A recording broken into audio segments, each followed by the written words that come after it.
So in the previous video, we talked about taking a time domain signal, gt, turning it into a periodic signal, g sub t naught, then making the period of that periodic signal so large that the periodic signal is actually equal to gt, the original time domain signal.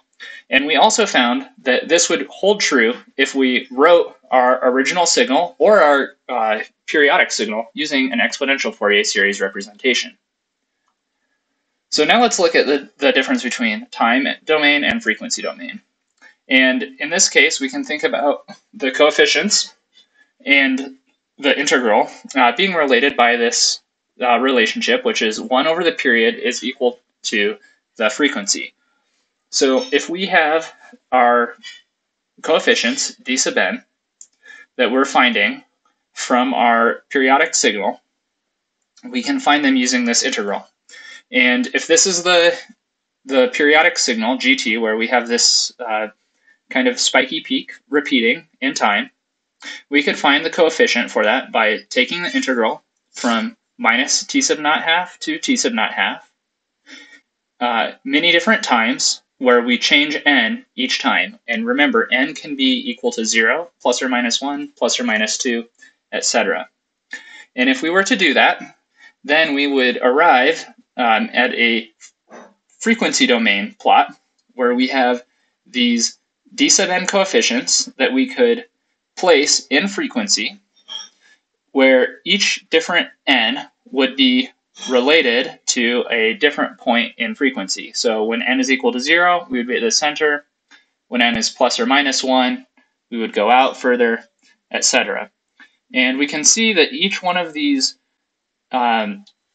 spikes or coefficients, d sub n, is going to be separated from each other in the frequency domain by the frequency f sub naught, which comes from that period of our time domain periodic signal.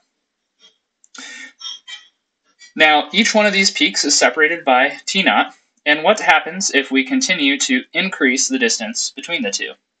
So let's say that our new t naught, our new period, is twice as large as the one we had before. If that was the case, then we would have a new periodic time domain signal where the peaks are even further spaced apart. So what would happen in the frequency domain? Well, we might have something that looks like this, where now the signals are actually going to be closer, the dn coefficients are going to be closer together in frequency because we made the period of our time domain signal even larger. So following down, we can see that when n is equal to 0, it'll still be in the same place, but when n is equal to 2, it will be in the same place in frequency as when n was equal to 1 with our original period.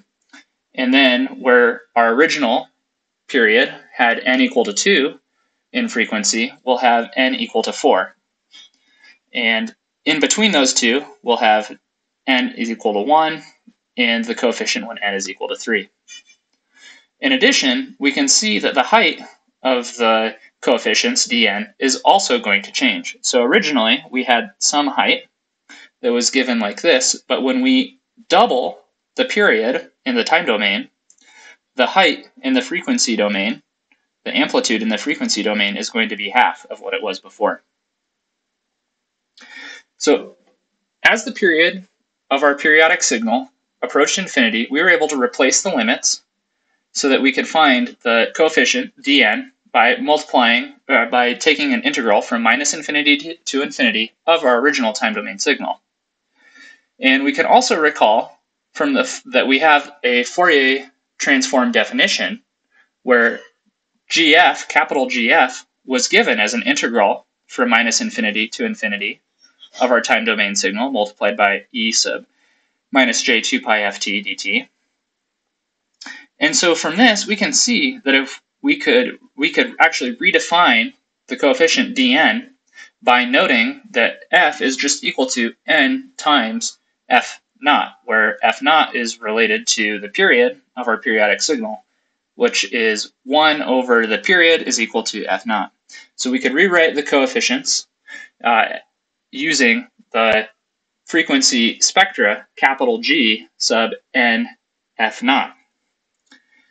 So now we have a new definition for dn. And that definition is based on the limit when the period approaches infinity. So let's return to the original definition of g sub t naught, our original periodic signal, which was given as an infinite summation of dn multiplied by this exponential, where n is going to change each time, and n again can be 0, plus or minus 1, plus or minus 2, etc., all the way out to infinity. And we can actually substitute our new expression for dn that includes the frequency spectra into our time domain periodic representation of gt. And we can see that as the equation at the very bottom here, where g sub t naught is equal to an infinite summation that now has the coefficient given by the frequency spectra divided by the period, the time domain period.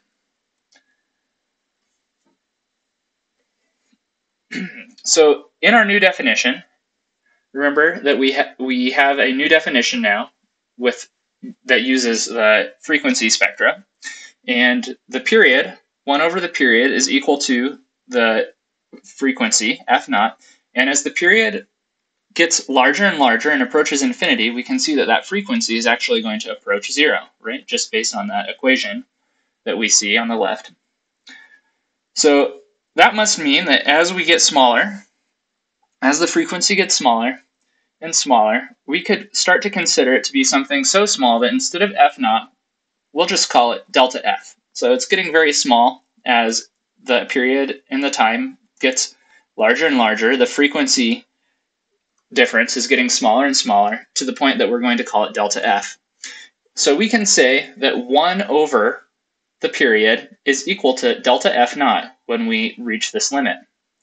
And if we do that, we can rewrite our time domain periodic signal as an infinite summation where we replace f naught with delta f instead. So if we rewrite the time domain periodic signal using delta f, and we again remember that the time domain periodic signal as t naught approaches infinity, we could rewrite this as and say equivalently that as delta f approaches 0, it will be the same thing as when t naught approaches infinity if we've replaced our 1 over t naught with delta f's. And if we substitute the summation expression into this, we can now write a limit of a infinite summation that includes delta f. So equivalently, we have this expression. So let's see what this looks like in time. So now we're taking an infinite summation and we're summing up many different blocks. So in this block, let's say we have one block where we have it going from 0 to delta f. So it has a width of delta f as we approach this limit of delta f being very small. And at that first delta f, we have our first n value, where n is equal to 0.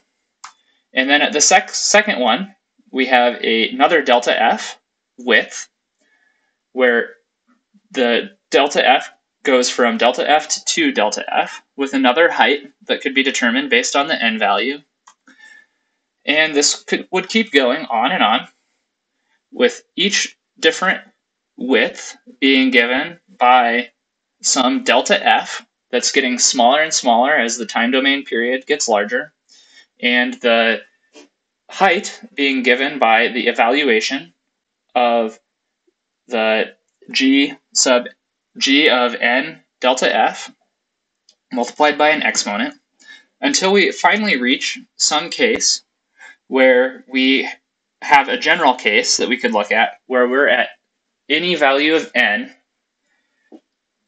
multiplied by delta f in the frequency domain. And again, for this general case, the width of the rectangle in the summation that we're looking at is going to have a width of delta f, and the height is going to be given by the frequency spectra multiplied by that exponent being evaluated at some value n in the general case. So the area for this general case is going to be that width, delta f, multiplied by the height, which would be written like this.